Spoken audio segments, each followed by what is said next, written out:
I love travel. I've lived in Canada, Europe, and now in Australia. And every one of those experiences have brought me along on a journey towards creating a craft business like we have here today.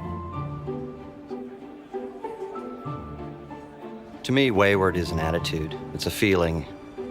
We take traditional ingredients and traditional processes and try and put the Wayward spin on it. It's all about being free and expressive.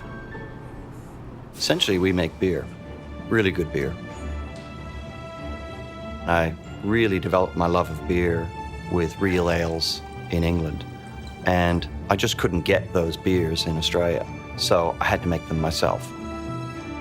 That was a backyard garage enterprise for me and my friends.